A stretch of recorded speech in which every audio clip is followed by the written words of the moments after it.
Good afternoon and welcome to the Colorado Fruit and Vegetable Growers Association Lunch and Learn webinar, reaching out to customers in an ever-changing COVID-19 environment. I'm Adrian Card with Colorado State University Extension and board member of the Colorado Fruit and Vegetable Growers Association. I'll be your host for today's webinar. This webinar is part of an emerging COVID-19 series intended to bring growers the best in resources for response to the pandemic. Today's webinar will focus on helping you communicate clearly, effectively, and efficiently with your customers regarding what you are doing to reduce the risk of COVID-19 in your workforce and at the point of sale, and thus help you reduce the potential for business interruption. The Colorado Fruit and Vegetable Growers Association is the go-to resource for Colorado's fresh fruit and vegetable farmers. We connect Colorado growers with industry, government, academia, and consumers to strengthen and expand Colorado fresh fruit and vegetable production. Learn more at coloradoproduce.org and follow CFVGA on Facebook and Instagram. During this presentation, mouse over the bottom window of Zoom and you'll find a toolbar. In that toolbar, you'll find a Q&A button. That's going to be your portal to asking questions. Enter those there. I'll monitor the Q&A pop-up window. To optimize your viewing, you can choose to change the size of the Zoom window. Very customizable. Go to the top of the toolbar, select Options, exit full screen. You can resize and move it anywhere you need to. I'm going to conduct two polls with you to get your feedback and segue into the presentation today with Diane before I introduce her. And I want you to look for a pop-up window in Zoom. And we got two questions coming to you. So first question as a segue, ag producers. And we know that there are a variety of attendees, but speaking directly to ag producers in this question, how much business loss do you anticipate? And you should be able to see this pop-up window on top of Diane's slides. If you don't, look in the bottom tray of your window and see if it's minimized. There you go. Response is coming in. Great.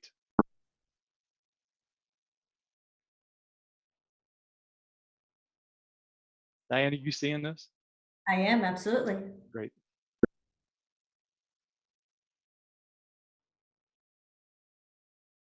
And the second question you guys are responding to, thank you, is, see if I can full size this more.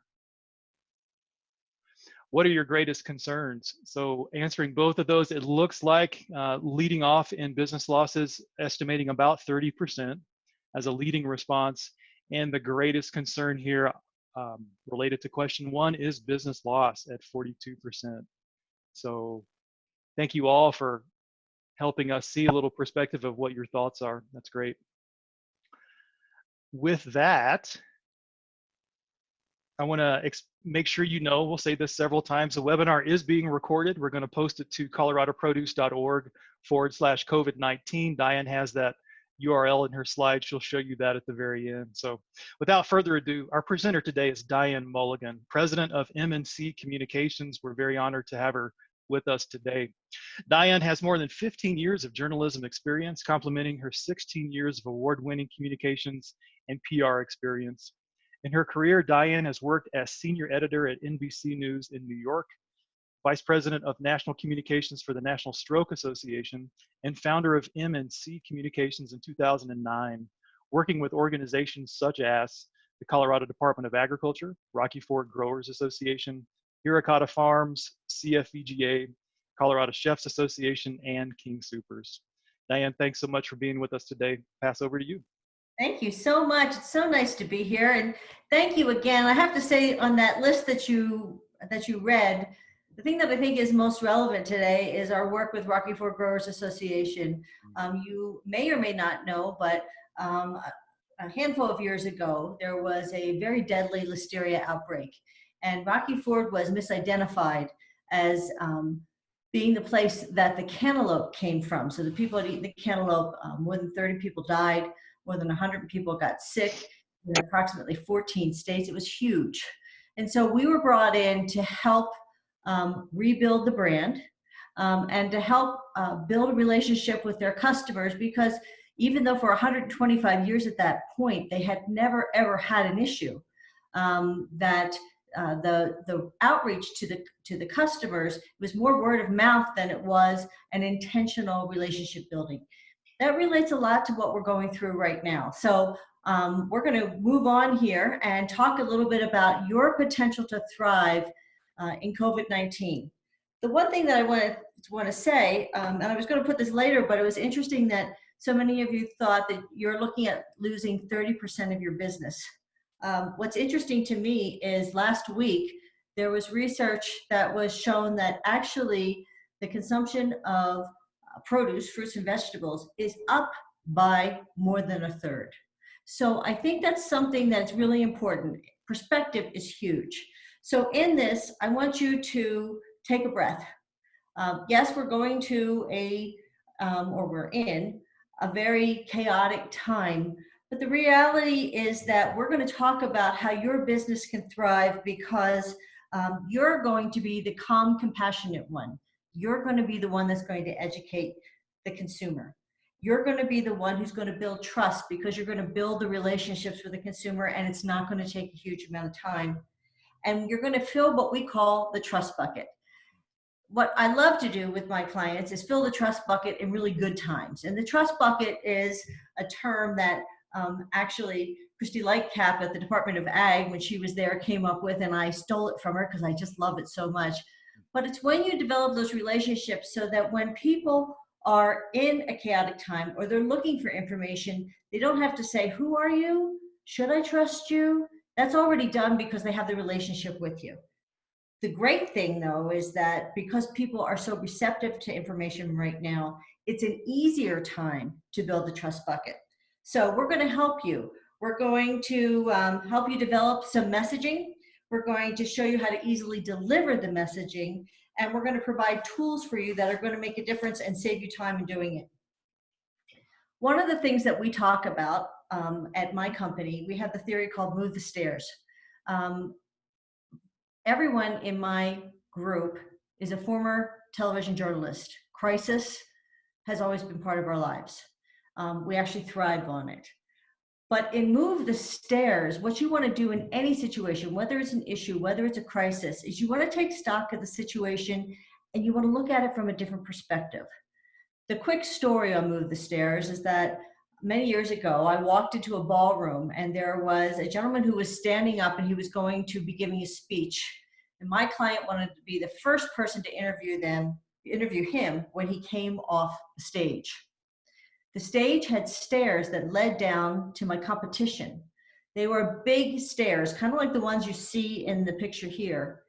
And they were on rollers, but they were actually bolted in to the side of the stage. I went over and I looked at those bolts and I thought, I bet you I can get them out. And I took the bolts out and I moved the stairs to my side of the stage. When we're done with this webinar, I want you to be able to move the stairs, to look for creative solutions, to understand the receptivity that's out there right now, and be able to provide you with the solutions so that you don't have that 30% loss in your business. You don't want to have that. And you don't necessarily need to have that because we're going to move the stairs. We're not going to get into a situation where we talk about if only it was this way, or I can't believe that this happened. No, what we're going to do is say, you know what? There are reasons, even stronger reasons right now that I can talk to people about because fruits and vegetables, locally produced meat, all of that is really, really important. And it's important to my consumers because they're worried about health and safety issues. So we're going to try to make it safe for people to pick it up. We're going to tell them the story about where they came from, and we're going to move the stairs and make a difference here. Here's what your customers are hungry for right now. They're hungry for information. They're afraid. They want information on safety and health. They're worried about prices because, as we all have heard, we've heard the term recession. We've heard some worse terms than that. So am I going to be able to afford what I'm looking for here? And they want to be able to trust that they know the food is safe and that they're going to have food security. And remember, they're feeling isolated, so isolated right now. For so many people, they're not used to being home and literally stuck at home. And so it's important for them to have relationships, and you're one of the people that they can have the relationships with. So they want to understand they want to hear messaging from wholesalers. I was just talking to King Soopers, and they told me if you can bag it or wrap it, do it, because that's what they want on their produce because it's easier. And according to researchers, and this is important, and this is where you get into this building the trust, the researchers have told us that as far as the virus transmission, as far as COVID transmission, there's not a lot of fear, there's not a lot of concern about food transmitting, but there is some concern about how things are going to be wrapped. So for instance, they said that, I want to get this right, the virus can live on cardboard up to 24 hours, and it can live on plastic or on stainless steel for up to 3 days. So when you're talking to people, they're going to hear the same information. You want to address it when you talk to them. You want to give them, this is what they've said, and this is what we're doing. And we're very sure. You also want to know who you're talking to and what target market. So even if you're working with a wholesaler, but you're out there talking about your product, you're still talking to a specific person. And we're going to talk a little bit about who that person is and who you want to target your message to. We also had a question. One of our registrants asked, how much is too much communication in certain times? My answer is, not enough people do communicate. Not enough people communicate. Most people kind of go back in and especially if they're a business, they're going to wait and see what happens. No, be proactive. Get out there. Talk to them. Here is some of the information. There are no clinically confirmed cases of COVID-19 linked to the consumption of fresh produce or food sold through traditional retail outlets. And that's according to a joint statement from PMA and United Fresh. As consumers select their produce, adhering to food safety guidance is critical. We encourage consumers to wash their hands and wash and prepare their produce following FDA recommendations. Know this statement. You can parse it, you can make it more conversational for you, but know this and be able to cite it. So when somebody asks you, should I be worried? No, it's okay right now. You're all right. This statement really sums it up, and I want to make sure that you know this and you have it in your head. You could also provide a personal statement. So another person said, if you were to put a poster at your farmer's market booth regarding food safety and COVID-19, what would it say? Here's something it would say. You could take this right from PMA and United Fresh, but I would also add another poster that had a little bit of an explanation about what you do personally. You know, what do you do with your workers so you make sure that that you're being as safe as possible in the production of the produce? What are you doing in the packing sheds? What are you doing in the fields? If you have credible information, it's really important to share it. And it's also incredibly important that if you hear somebody who has misinformation, this is key, there's a lot of misinformation out there, and you know it's completely wrong, honor them by saying, you know, I've heard people say that too, or I've heard that on the news, unfortunately, or I've heard that wherever on social media. But here's what's really going on. You honor what they say, and then you redirect to what the correct message is. At that point, you become a leader. You become an expert, and that's so important. We want you to be the expert. You want to be positioned as a thought leader, especially within the sphere of the consumers that you serve who are looking for information. You know, Aristotle talked about the modes of persuasion: ethos, pathos, and logos. Ethos, think of ethics and authority. And that's where you're making sure that the information that you're giving out is accurate and informed. And it's really important right now that it be from reliable sources. If you see something that looks right, but it's not from a website that you really know well, go check on a website that you do know and you do trust, and then cite that website. You want to clear up the misinformation, and you don't want to condescend in any way. No rolling of the eyes or, oh, I can't believe so many people thought that. That's not the way to handle that. Remember, you honor the person where they are, and then you give them the correct information. Pathos is, oh, we feel the same way. You know, our produce and meat can help build your immune system, and we're all worried about getting the virus right now. Building the immune system is huge. And then go into how to go about what you know specifically about your product and how it works with the immune system. Also, you can make the most of your purchase by doing this.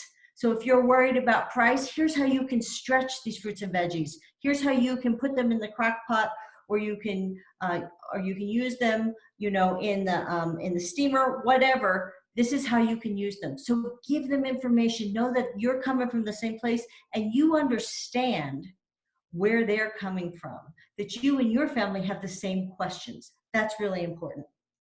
And then logos. That's where we go back to that PMA statement, that there are no clinically confirmed cases of COVID-19 linked to the consumption of fresh fruits and vegetables or food sold through traditional retail outlets. I would have that memorized, and I would just put that out there and say, and that's where they are right now. That's where the researchers are. And it shows you're taking responsibility. I mean, that's really, really important. One of our registrants also asked how to maintain the customers that reach out directly to farms and keep that relationship going. The best way to do that is to acknowledge the issues of the day. And we all know every day with COVID, things are changing. So what are the things that worry people the most each day? Acknowledge those.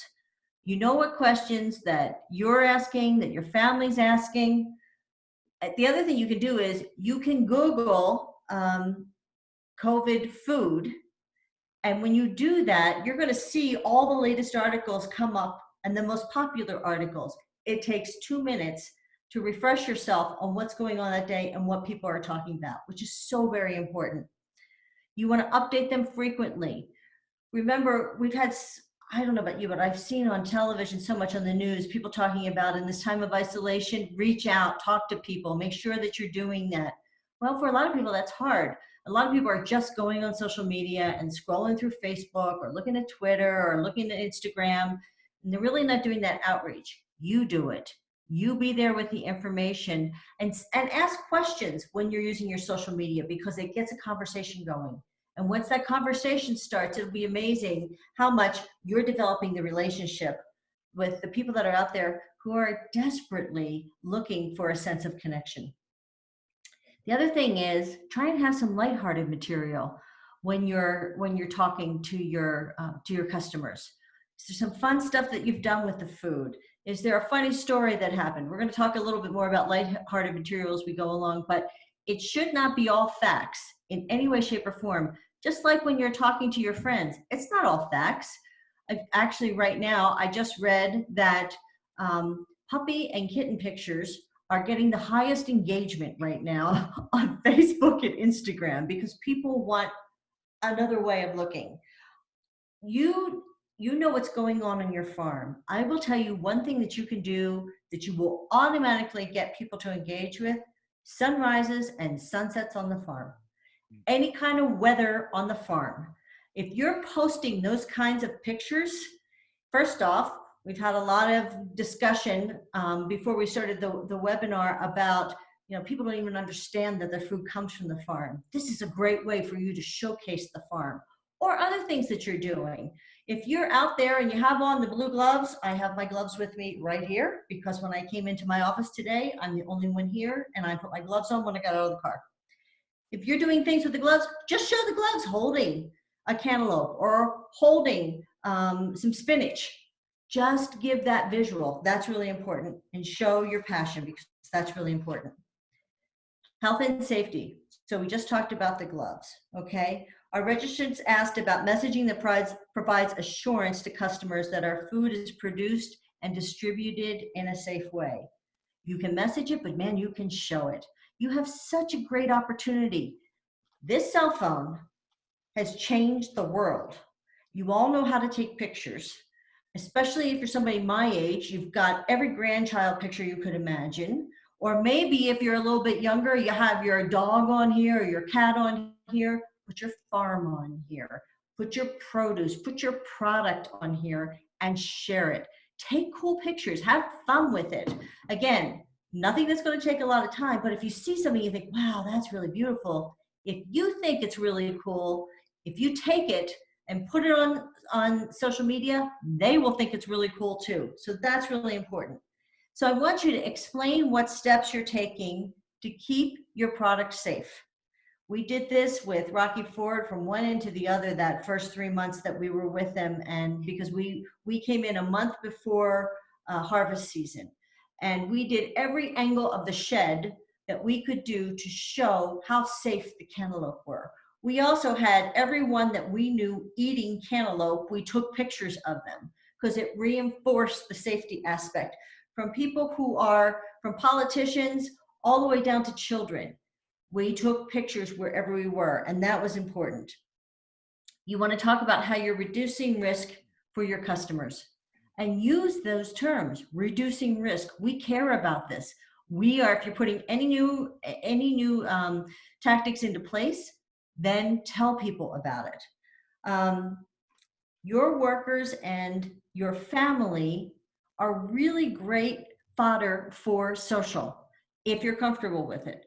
And I want you to think about whether or not you want your family on social media, because once they're on social media forever at this point. And so it's something to think about, but it's important.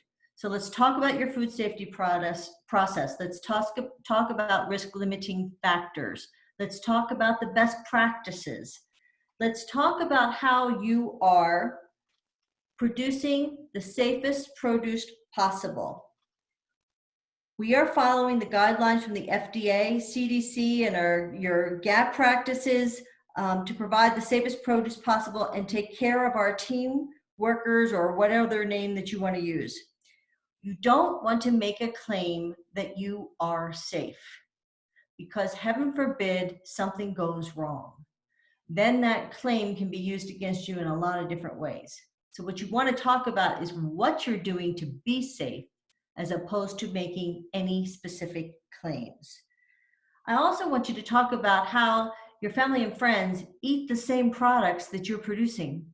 And certainly you wouldn't feed it to them unless you were working as hard as you could to make sure it was as safe and healthy and nutritious as possible. So reinforce that you eat everything that you're putting out there. That's really important. There are also studies that show mental health increases with increased produce consumption. And we're going to have the link for that research on the notes that we put with this webinar. But I find that very interesting because there's a lot of concern right now about mental health, about people not being comfortable being at home and isolated. So remember, we're talking about certain buckets of information. We're talking about health, we're talking about safety, we're talking about isolation, we're talking about price. When you are looking and you say, what will I put on social media? Or what will I talk about? Or what will I blog about? There you have 4 buckets of things that you can talk about. And right there, you've got more than a week's worth, especially when you add in a sunrise or a sunset or something else that's fun, riding on the tractor, doing whatever videos that you can do on your cell phone. You're done for the week. You're good. You know what to talk about, so you don't have to worry about that. We want you to touch them with your story. So I have 2 examples here that I think is really important. This really comes from another one of our registrants asked, how do we help people understand the true meaning of how agriculture, our food, comes from the farm and not from the store? Here are examples that I'm going to show you of what different people have done. The first one I'm going to show you is Brooke Proctor from the Rocky Ford Growers Association. As you see, she's standing in front of a porta potty. Now, when she came up with this idea, we were like, I don't know. Wait till you see what she did, and then let me tell you the results of that. Hang on one second.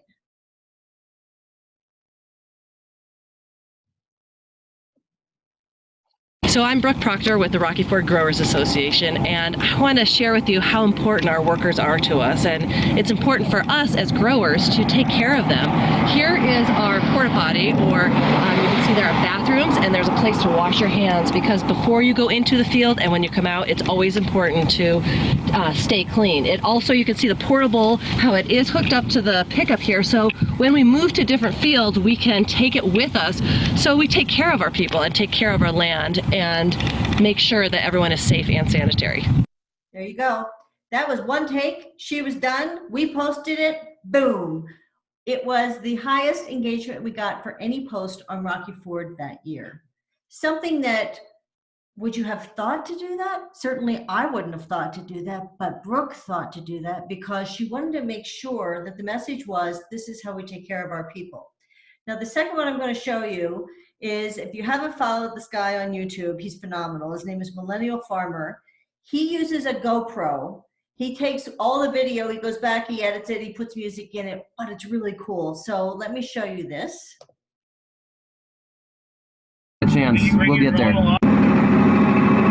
Had some comments in my last video about the disc blades being up. I'm running them up on purpose because on this soybean stubble, this disc chisel is way overkill for what we're doing here anyway. We just need to open the ground up and pull some of the black to the top, bury some of the trash to get this stuff. Okay, I want to take us back to the front real quick so you can see how it opens.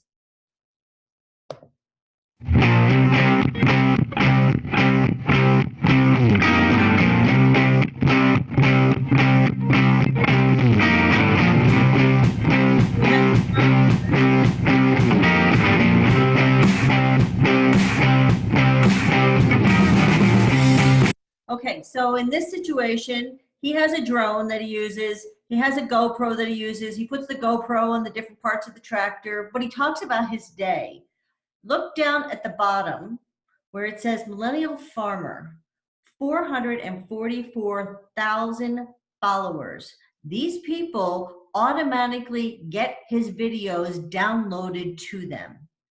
And on this specific, this specific video had 87 million views. It's very difficult for me to believe that people don't want to know where their food comes from or that they're not interested. These are the types of things that you can do. You saw how easy it was for Brooke. It was a one-take shoot. She explained it, boom, it went on, and we had great response. For this guy, he's going to go and he's going to do a bunch of video and edit it together and make it more of a production, but he has a blast doing it, and maybe he does one a month. He doesn't do it every week by any stretch of the imagination, but he does it. So I think what you see here are two different ways that you can work. So we're going to take a break now and see what questions are there. And I think we're a little bit over on time, but I think I'm okay. So Adrian, do you have questions that have come in? I saw 2 or 3 come in. We had a few that I answered. They weren't necessarily related to communications.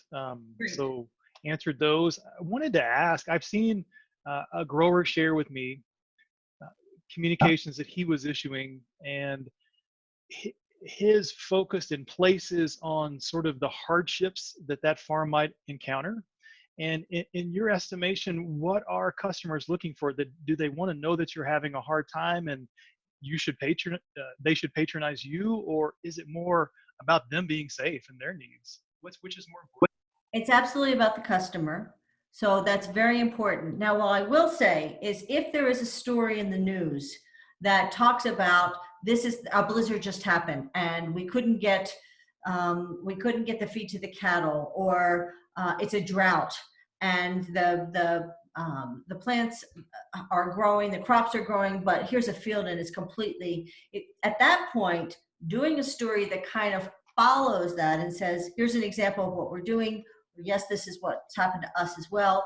That's fine. But in this type of situation where you're doing a relationship build, you want to be as positive as possible. So that would be how I would answer that question. Okay. Hold on one second. There we go. I'm trying to do this. Okay, hold on. Sorry. So I'm Brooke Proctor. Okay, there. Okay. So for the second part, who are you talking to? We went through and PMA was fabulous and gave us some wonderful research about 2 years ago about who is interested in what type of messages. So If you're a farmer's market, who are the majority of your customers? Probably Gen Xers and millennials. If you're in the supermarket, if you're selling to the supermarket, understand why the boomers are going into the supermarket. Understand that the number one group to go to the supermarket is the Gen Xers, and it's moms with kids. So that's really important. So you need to really understand who you're talking to. Boomers are now using food as medicine, so that's something that you can talk about, and that goes right now with COVID and the immune response and all of that. They rely less on in-store advice. Right now, they're on Facebook and they're looking for information. They actually like to go to the supermarket. Unfortunately, we're not allowed to go to the supermarket very much now, but they like the convenience of picking up everything at once for a specific meal. What does that mean? That means for your boomers, they want recipes. They want to know when they go what they can buy to make that meal. The Generation Xers spend the most on fruits and vegetables. They average $8,900 a year on fruits and vegetables, usually in a supermarket setting. They have kids at home, so imagine how harried they are when they go. They just want to get their stuff and get out. And now, of course, today, you don't know what's going to be at the supermarket when you get there. So again, is there a way that you can give some information out on, we know this is coming into season and the produce bins are going to be filled with this. This is what you can do with it. Even if you need it to stretch for 2 weeks, this is what you can do. This is how you can do it.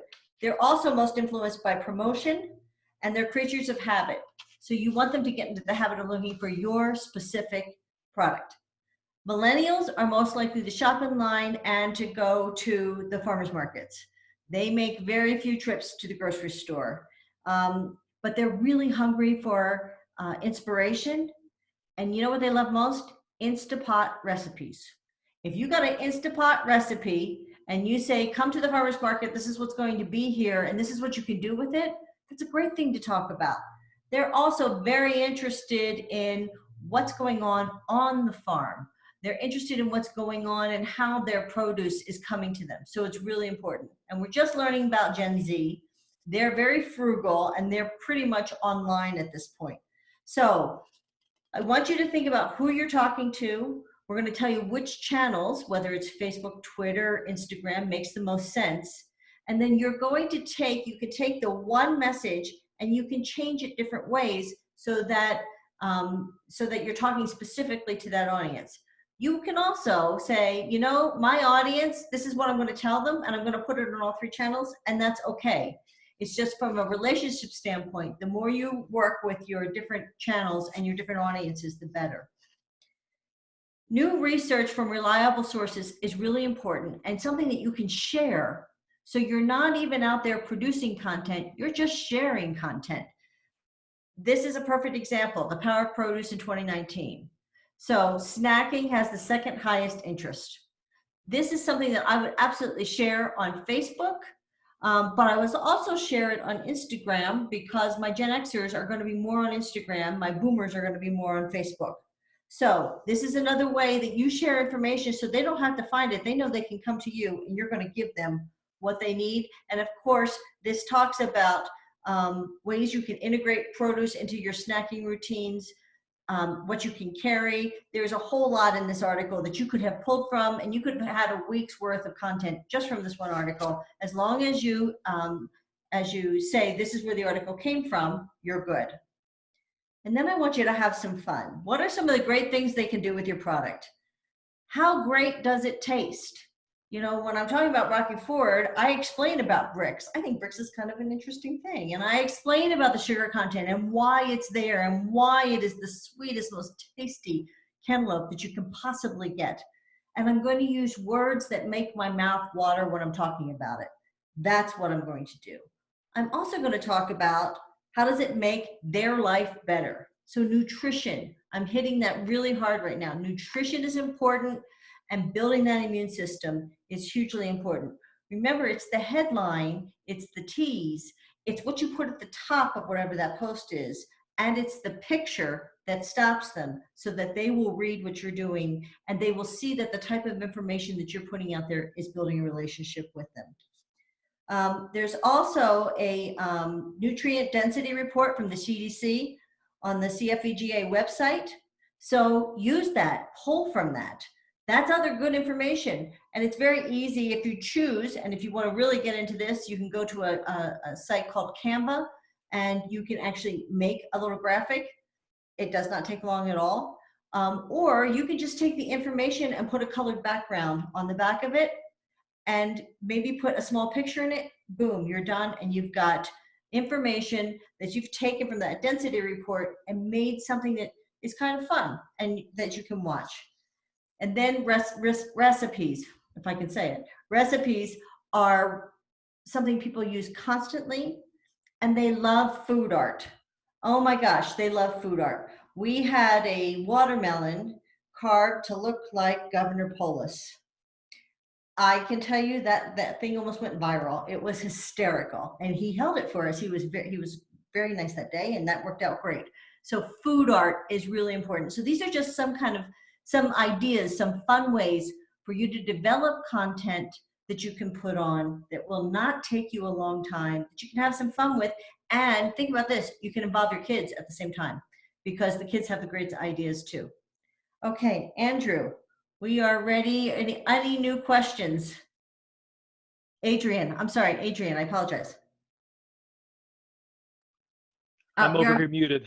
I didn't see any from our attendees currently and have prompted them to ask, but I wonder if a farm is issuing information and the science changes on us, whatever Yes. that may be. They've issued something that then in the future becomes false. What do they do?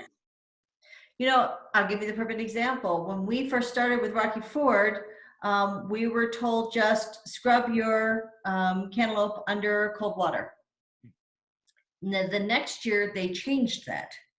So we just acknowledged it. We said, this is what we knew last year, but there's great new information out there. So we want you to do it this way, because this is the latest information. What does that say? I'm on top of the latest information.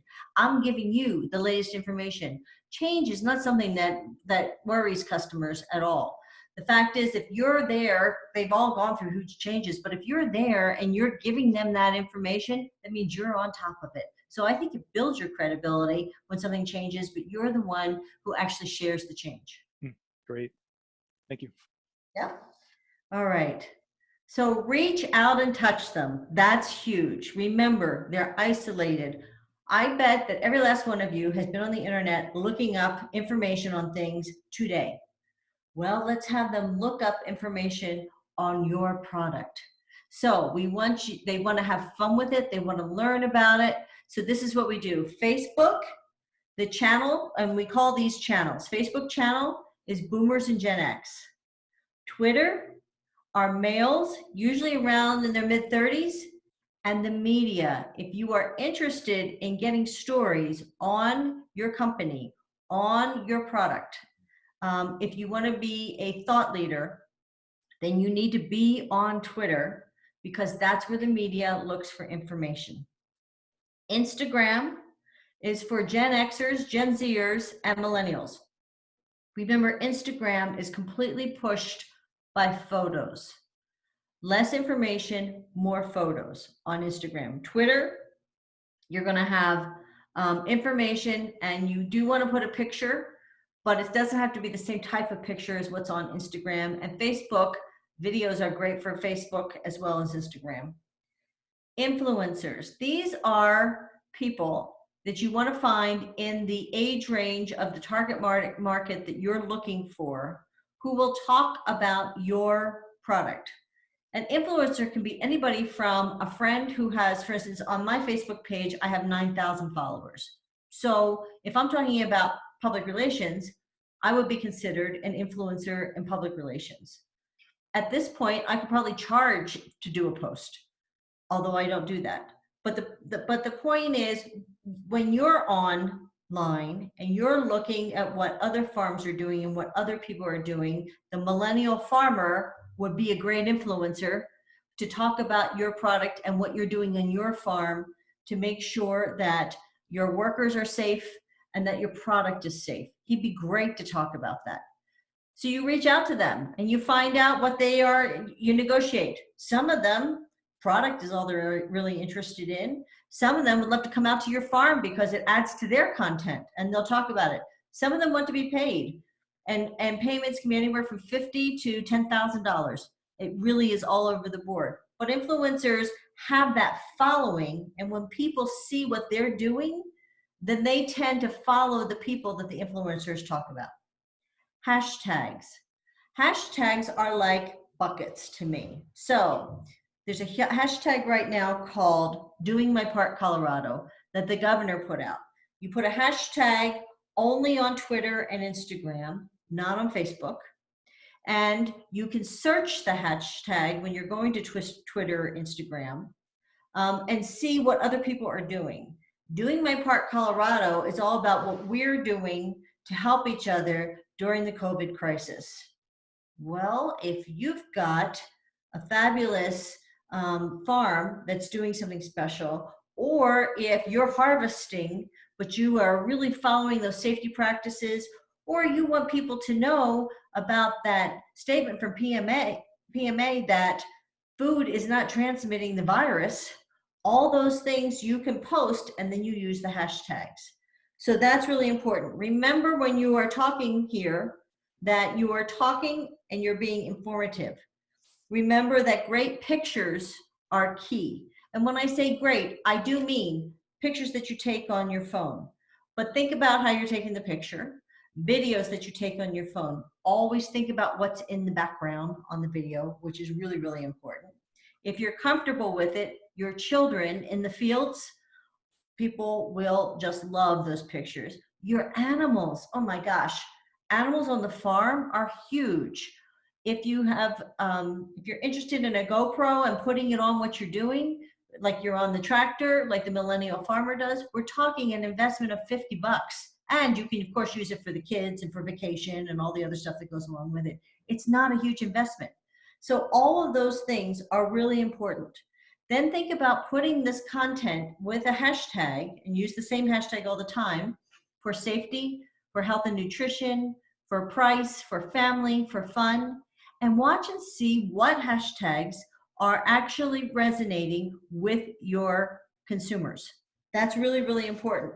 And when do you post and they're more interested? All those things can work. So let's get to the tips and tricks. First off, I want to tell you that we are going to be providing you a downloadable social media primer, which tells you how to do everything on your phone. So you don't have to go back and do it on your laptop. If you want to do any of this on your phone, you can do it all on your phone, or you can do it on both. It doesn't matter, but we're going to talk about this. So scheduling is key. Once you figure out those buckets, and once you figure out what you want to do, and what we do in PR at my company, and this is also going to be something that you can download afterwards, is we do what's called a content map. We have a calendar. It's for the month. And we have the buckets on the top, and they're color-coded. And so we may do tools and technology on Tuesdays because they're all T's and we just made that up. But if you do tools and technology on Tuesdays, maybe that's the tractor. Maybe that's some other new equipment that you have. Maybe it's cleaning the equipment. Maybe the new sanitary measures that you're putting into place. All those things could go in tools and technology. And then what you think about is, what do I want to post on the 4 Tuesdays? Now you have a plan so that when you're out in the field, it's on the back of your head, oh, I need to shoot this, this, and this while I'm here. And you've already got 3 posts pretty much done. So think about that. The other thing is that you're going to use your tools that are in the primer that talk about Facebook scheduling. So in an hour, on whatever day of the week that you choose to do it, you can schedule 5 days of posts in 1 hour. And we walk you through that. We can't walk you through it today, but we walk you through that in the primer, how to do it both on your phone and on your desktop. You can schedule Facebook, you can schedule Twitter, you can also pay for a program that's called Hootsuite. And Hootsuite instead of going to each one of the channels individually, whether you're scheduling Facebook, Twitter, Instagram, you can, I think it's about 15 bucks a month, you go to Hootsuite and you schedule it all at once. But the point is, while you're out there in the fields, your posts are continuing to post. So every day, so once you do it Monday morning, if that's when you choose to do it, it's going to post at, let's make up a time, noon on Monday, Tuesday, Wednesday, Thursday, Friday. Or maybe you want to do it Monday, Wednesday, Saturday. You choose what you want to do, Saturday and Sunday, because people are on that much. So that it's very important that we talk to you about how, because your time is so precious, what you're going to do so that you can get this done and it's not going to take a lot of time. So I want you to download the CFVGA social media primer, and that will take you literally step by step. It's 12 pages long so that it goes through step by step. This is what you pull. This is where you tap. This is where you tap. This is where you put in your information. This is how you put a picture in. All of those things are there. There's another program called Sprout, which again is a pay-for-play. And what Hootsuite and Sprout allow you to do is they allow you to see how effective you are being, who's engaging with you. They also will give you notifications when somebody responds. Let me rephrase that, when you get your shares, your likes, your comments, it's incredibly important that you even give them a like back, that comment, because it's a two-way street. And that's really, really important that they see that you're having that relationship. Remember, this is communication. It may feel like I'm just pushing stuff out there. That is not the goal. The goal is to actually have communication and respond. So we talked about hashtags. You know, you could do Farm Recipe Fridays. You know, come up with cool names for whatever it is that you're doing, and then make sure that you're doing them on a consistent basis. The consistency is what makes the difference. Yes, you want to have great pictures. Yes, you want to have information that's educational and that's informational and that's fun, but you also want to have it be very consistent. So if you're out there early in the morning, shoot a couple sunrises. You've got a month's worth of one. You could do, let's say you want to do Sunrise Sunday. You shoot 4 sunrises, you're done. Or sunsets, nobody knows. Anyway, or if you have snow, oh my gosh, shoot weather. Shoot any weather and put it on. People go crazy. They love it. So that's really important. On Facebook, I want to tell you 5 times a week, minimum, that you want to post. The same for Instagram. And 5 times a week or more, if you can do twice a day on Twitter, because of the way Twitter scrolls, that's even better. Now you're like, oh my gosh, how am I going to do that? The reality is, if you have 5 posts, you can make them go on all the channels, the exact same post. If you want to manipulate them as you get faster and change them so that they're a little bit different because you're talking to those different audiences that we talked about, that's great too. But get started, and then make sure you look and see who else out there is doing social media, learn from them and learn who the influencers are and see if you can get them involved, because that's really important. Respond, respond, respond. If somebody comments, I want you to make sure that you're responding. It's really important. Get that two-way communications going. Media does matter. If you're comfortable being a spokesperson, then be a spokesperson. Be that expert. You're probably only going to get called 2 or 3 times a year on different things. But if you're the farmer, especially if your fields are fairly close to a news outlet and you can become the resident expert for that station, what a great way to promote what you're doing while you're giving information. So it's not a sales pitch. You are giving information. You're commenting. You're giving your expertise. But this is really important. If you are uncomfortable, don't do it, because you need to be very comfortable saying, and you're going to get better if you're just starting. So don't worry about if you're just starting, but if it's not something you really want to do, then I wouldn't do it. Then I would really look to our industry partners to speak for you.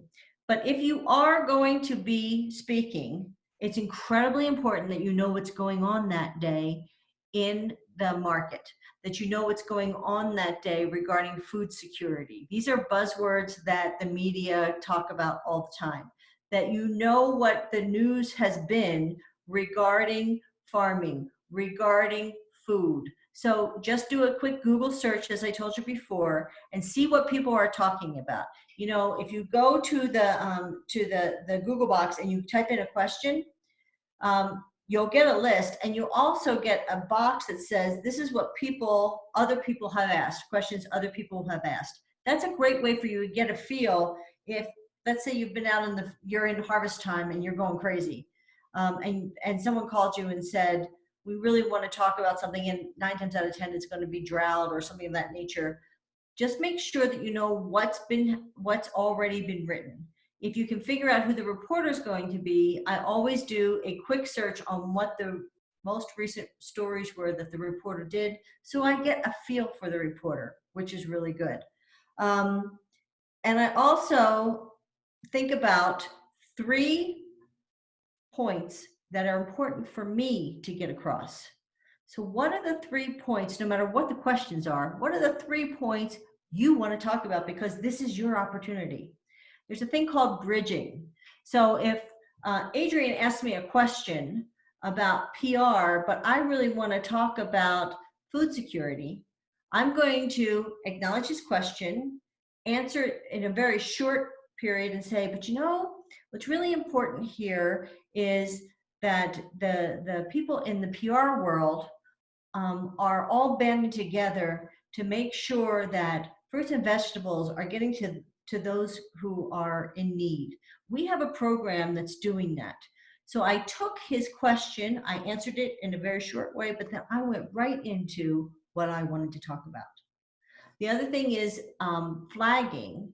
And when you say what's really important here, what your viewers should really know, what your listeners should really hear in this interview, it immediately makes all of us kind of sit up and take notice.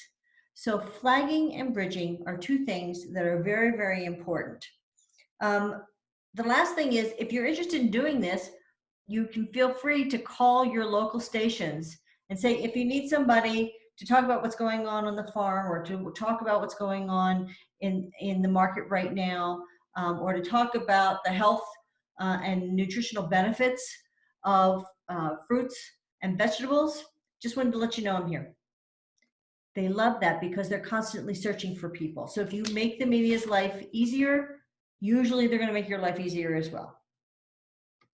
If you're not interested in any way, shape, or form in being involved with the media, help your industry groups by providing content for them.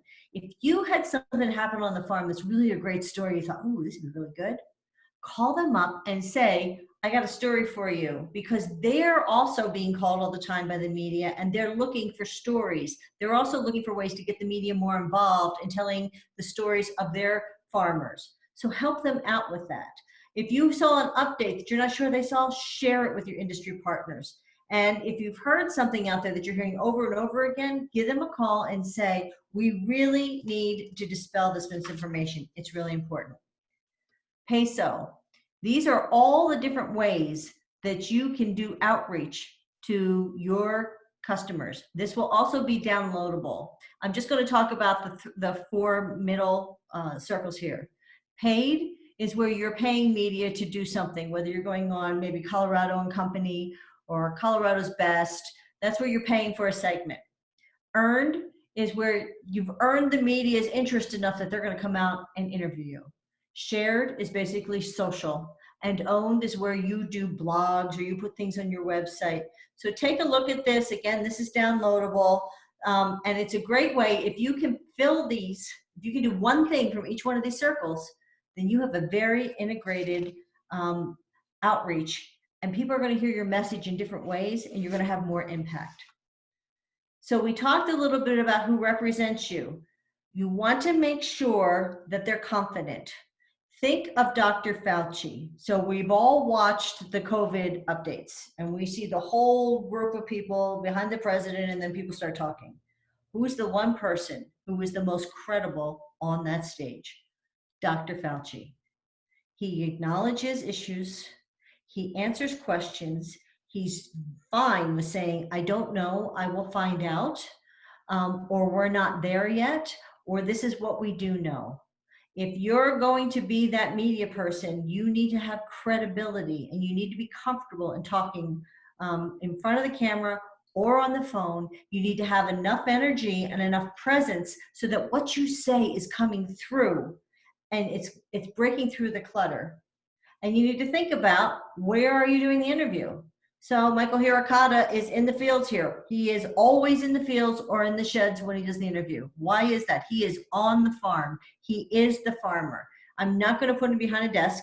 I'm not going to have him in an office. I'm going to have him outside and he's going to be talking. You want to be prepared and, if possible, media trained so that you can bridge and you can do the flagging and that you can handle difficult questions if they come out of the blue. You want to be clear and concise. That's very important. If you're watching the COVID press conferences at all, some people are more clear and concise than others, and you know exactly who they are. And you need to be flexible enough to stay on top of the news, because you don't want to get caught flat-footed with a question that everybody else is talking about, but man, you didn't get to check up on what's happening before you did the interview. It really helps. And if you want to be the spokesperson, then be the spokesperson. Be the thought leader. Be the one that media want to turn to. If they call you, you need to call them back in no more than 15 minutes. And I truly mean that. I don't care where you're from, what you're doing, call them back. You can always say, I can't chat with you right now. What's your deadline? And then can I call you in half an hour? But do not make them wait, because they will not wait. A reporter's life is run by the clock, and the reporter is on much more of a deadline because that story has to be done to hit air, period. If it's not done, it's their job. And you've seen stations go to black. If they're not ready, that's a huge problem. And in this market, it does not happen. So if you're not available, they're going to go on to the next person. So if that's what you want to do, call them back within 15 minutes, even if it's to say, I can't chat with you for 20 or maybe an hour. Does that work?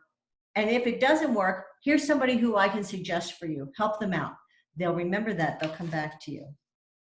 So we've talked about moving the stairs. We've talked about, we're going through so much change right now. Look at the change and think not, oh, if only it was this way, or I can't do this. No, there are great opportunities in whatever situation you're in. Build that trust with your clients. Have the relationship. It's two ways. Remember that. The relationship is two ways. And if they engage with you, engage back with them. Build your community. And when you're working with your community, share your ideas with CFVGA, with any of the other industry groups. Share your ideas amongst yourself. Follow each other on social media. Have fun with this. And I'm telling you that that relationship opportunity is there for you right now, and you can build your business. And if you do this, you will be one of the very few who do. Thank you. Diane, thank you so much. That was so much useful information. Really appreciate it. Everyone at this point, if you can hang in, we've reached the end of our webinar period. We do have 2 additional questions, Diane, Sure. if you want to field those. And everyone know that this webinar is posted to coloradoproduce.org/COVID-19. You're going to receive a follow-up email tomorrow, and you'll have this link in it. And all of the supporting documents that Diane mentioned as well will be posted in that same section of the website. So first question here is from a Gen Z farmer running a diversified urban farming model in the Front Range, converting front yards, backyards, underutilized commercial spaces to urban food gardens. This person is curious if you would recommend a different marketing or communications approach for urban farmers, since so much of our content has been around farms of larger acres. Is there a difference? Well, first off, I would say you have a tremendous opportunity, because being an urban farmer, you're easier for the media to get to. And that is an issue for the media. So I would say, if you're an urban farmer, I would reach out to your local media and let them know that you're interested in talking to them if you are. I would also say everything we talked about regarding story content regarding channels, all would make the perfect sense for you as well. So that would be the same. But I think that in a move the stairs world, that's your advantage, is being an urban farmer, because remember, while going out on the farms is something that media like to do, they also need to turn stories quickly, and you can be there for that. Great, great. One other question here so far, and type in if you have any more. Diane and I can hang out, I think, Diane, for a bit more. Yes, If absolutely. you have more time. Okay, great. This next question, a very beginning farmer, very new farm, doesn't have a following in social media channels. Any advice on reaching new customers that are not already networked in social media? So I always think work with what you have. So the first thing you want to do is friends and family. I mean, reach out to all of them and ask them to share your content. Also, if you're involved in any industry groups, I would reach out to them and say, can you help get some of our content out? Would you share it? So it's really, for me, building is inviting people that you want to come to whatever channel it is. So make sure you invite it. We just started a business page on LinkedIn, and I have been working in this every day. There's only so many people that you can invite, but I've gone to my other lists and I've invited people every day, and I'm slowly building that following. So on Facebook, the other thing is, if you have great content and you're doing the videos, people love the videos and the pictures, and you're sharing that with friends and family, ask them to share that. But again, I would go out to colleagues, other people who you know, who are in the industry, and ask them to share. And then also, so important, share other people's content onto your page. When they see that you're sharing onto your page, they're more likely to follow you and share back. So again, it's that relationship thing where one hand washes the other. Mm-hmm. Great, Diane. I don't see any further questions here. Everyone, thank you so much for joining us today. Again, look for this recorded webinar at coloradoproduce.org/COVID-19. Diane, have a great day. Thank you so much. Thank you.